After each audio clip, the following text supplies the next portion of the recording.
ওয়াৰ্কাৰ্স মিটটো যে একটা ৰেগুলাৰ প্ৰোগ্ৰামে হয় সব দলে কৰে নিৰ্বাচনৰ সময়ত আৰু মই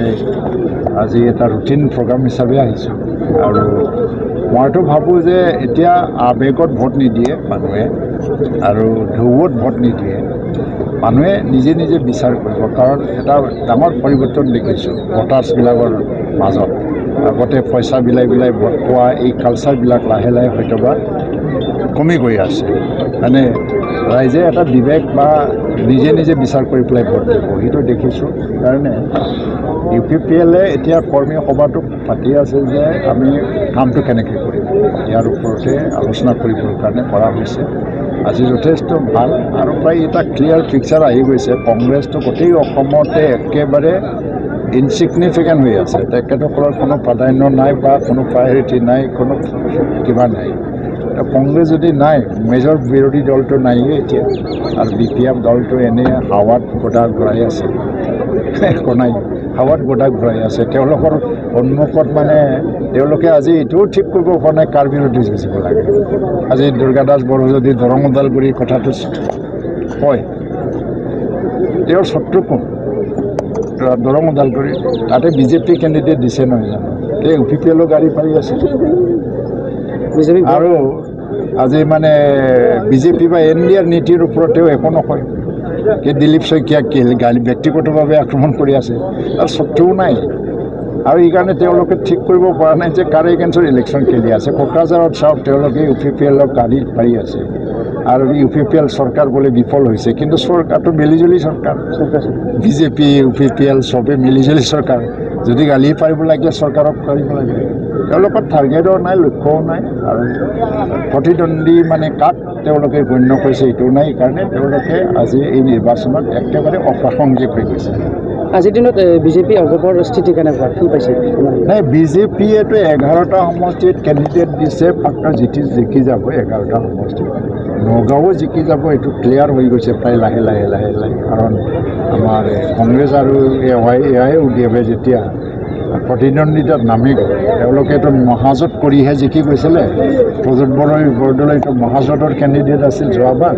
আৰু এতিয়া মহাজোঁটটো নাই এতিয়া প্ৰজ্যোত বৰদলৈ জিকিবই নোৱাৰে আৰু গৌৰৱ গগৈ তাত জিকাৰ কোনো অংকই নাই গৌৰৱ গগৈ কাৰণ যোৰহাট সমষ্টিত 3জনেই মাত্ৰ চিটিং MLA আছে তেওঁলোকৰ বাকীটো চব BJPৰে হয় সেইকাৰণে অগপ মানে আজিৰ বৰপেটাটো জিকি যোৱাটো প্ৰায় খাটাং হৈ গৈছে আমাৰ ফণীভূষণ চৌধুৰী দাদাক চবেই ভাল পায় তেখেতক এতিয়া সংসদত পাৰ্লিয়ামেণ্টত বৰপেটাৰ প্ৰতিনিধি হিচাপে পাব বিচাৰিব বৰপেটা আৰু ধুবুৰীটো এতিয়াও মানে অলপমান অনিশ্চয়তাত আছে এইটো বদৰুদ্দিন আজমলৰ ডাঙৰ ক্ষেত্ৰ কিন্তু কংগ্ৰেছ আৰু বদৰুদ্দিন আজমলৰ যিটো এটা যুদ্ধ তাতে যদি মানে সমানে ভোট বিভাজন হৈ যায় সংখ্যালঘুৰ মাজত তেতিয়া AGP জাভেদ ইছলামৰ সম্ভাৱনাও আমি নুই কৰিব দ্বিতীয় প্ৰধান হাগ্ৰামা মহিলাৰ ডাঙৰে এইবাৰ আপোনাক আক্ৰমণ কৰিছে ইলেকশ্যনৰ পিছত বোলে আপোনাৰ নাম নাথাকিব নাই হাগ্ৰামা মহিলাৰ এটা অভ্যাস আছে এই আৰম্ভণিৰ পৰাই মোক সদায় মানে তুচ্ছ-তাচ্ছিল্য কৰি পেলাই ডাউন কৰিব বিচাৰিছে কাৰণ তেওঁ সদায় মোক ভয় কৰে আৰু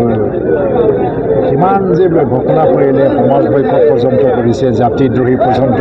মানে মোক অভিহিত কৰি পেলাই প্ৰচাৰ চলাইছে আৰু কিমান যে আমাৰ ওপৰত আক্ৰমণ চলিল UG ব্ৰহ্ম ফেক্টৰ নহয় জিৰ' ফেক্টৰ কিবা বুলি আজি আহি UG ব্ৰহ্মই অপজিশ্যনত থাকিও ইলেকশ্যন কেইবাবাৰো হাৰাৰ পিছত ফেক্টৰ হৈয়ে থিয় হৈ আছে আজিও মই আছোঁ UG ব্ৰহ্ম এইটো হাগ্ৰামা মহিলাৰে নিজৰ কথাটো অলপমান চিন্তা কৰক কাৰণ BPF দলৰ সেনাপতি নাই শূন্য নাই আৰু এইটোতো কৈ আছোঁ মই কাৰণ শংকৰ বৰগোহাঁই এতিয়া মানে ভিক্টিম হ'ব গৈ আছে আৰু তেওঁলোকৰ MCLA প্ৰায় মানে 6জন MCLA অলৰেডি UPPLত যোগদান কৰিছে 3জন BJP 3জন যোগদান কৰিছে কোকৰাঝাৰ লোকসভা সমষ্টিৰ অধীনত আৰু এজন সজল সিংহা কংগ্ৰেছৰ 7জন MCLA ভোট যোগ হ'ব আমাৰ তো BPFত কোন আছে এতিয়া চন্দন ব্ৰহ্ম এতিয়া BPFৰ লগত নাই আৰু বা কোন আহে ইলেকশ্যন 12 তাৰিখে যোগদান কৰিব চন্দন ব্ৰহ্মই আজি তেওঁ সংবাদ মাধ্যমক জনালে আপুনি জনাব ঠিক আছে মানে এইটো 12 তাৰিখলৈকে যদি দিন ধাৰ্য কৰিছে আমাৰ সভাপতি প্ৰমোদ বড়ো আৰু চন্দন ব্ৰহ্মৰ মাজত এটা আলোচনা কৰি পেলাই দিনটো ঠিক কৰিছে আজৰণি জনাই এতিয়া অহাৰ লগে লগে বি পি এফত আৰু কোনে থাকিব কাৰণ হাগ্ৰামাৰ মানে সমকক্ষ লিডাৰ হিচাপে চন্দ্ৰন এতিয়া মানুহে এতিয়া তাৰপৰা বিচাৰ কৰিব যে চন্দ্ৰনো যদি বি পি এফত নাথাকে তেতিয়া মানুহে অভিযোগ কৰাৰ দৰে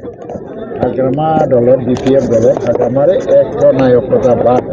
সঁচাকৈ চলিছিল নেকি যাৰ বাবে কোনো মানুহে এতিয়া হাগ্ৰামাৰ লগত থাকিব নোৱাৰে এইটো কথাই মানে প্ৰমাণিত ঘনশ্যাম দাসৰ যি এমটো গ'ল আপোনাৰ এই ক্ষেত্ৰত কি ক'ব তেখেতে আপোনালোকৰ ক্ষেত্ৰত হ'ব তেখেতেতো নিৰ্বাচন দাস নৱশ্ৰণীয়া কোনো ক্ষেত্ৰত নহয় নৱশ্ৰণীয়া ইলেকশ্যন খেলিবই নোৱাৰে ঘনশ্যামে কিহৰ বাবে জি এছ পি কৰি আছে নৱশ্ৰণীয়াৰ কাৰণে এতিয়া নৱশ্ৰণীয়া ইলেকশ্যন খেলিব নোৱাৰে তাৰ চাৰ্টিফিকেটটো কেঞ্চেল ফাইনেলি হাইকোৰ্টে কৰি দিলে আৰু ঘনশ্যাম দাসে এলায়েন্সৰ ধৰ্মটো পালন নকৰিলে মানুহজনক খুব ভাল পাইছিল ময়ো বাৰে বাৰে কৈছিলোঁ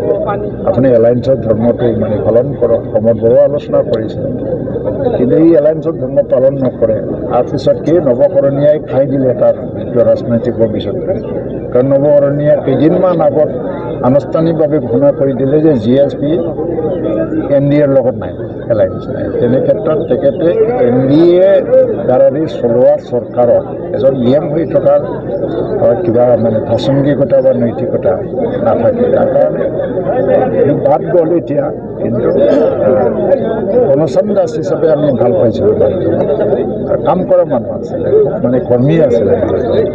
এতিয়া তেখেতসকলে নিজৰ ৰাজনৈতিক ভৱিষ্যত নিজে নিজে ঠিক কৰিব লাগিব কালি সাংসদ পৰ্যায়েৰে কৈছে ইউ পি পি এল দলে বড়ো জাতিৰ 20% পৰা 25% ভোট লাভ কৰিব অন্য জাতি জনগোষ্ঠীৰ ভোট লাভ কিন্তু উল্টা কৈছে এইখিনি উল্টা কৈছে 25% মান বি পি এফে পাব ইয়াতে মানে কি হৈছে 5.5 লাখ মান মানে বড়ো ভোট আছে এতিয়া কোকৰাঝাৰ লোকসভা 14 লাখ ভোটৰ মাজত আৰু ভিতৰত 4 লাখ মানুহ যদি ভোট হয় 1 লাখ ভোটটো আমি বাহিৰত ৰাখিছোঁ সদায় বাৰে বাৰে কৈ আহিছে আমি এইবাৰ ডাবল ৰোল ল'ব লাগিব আমি প্ৰাইমাৰীৰ পৰ্যায়ত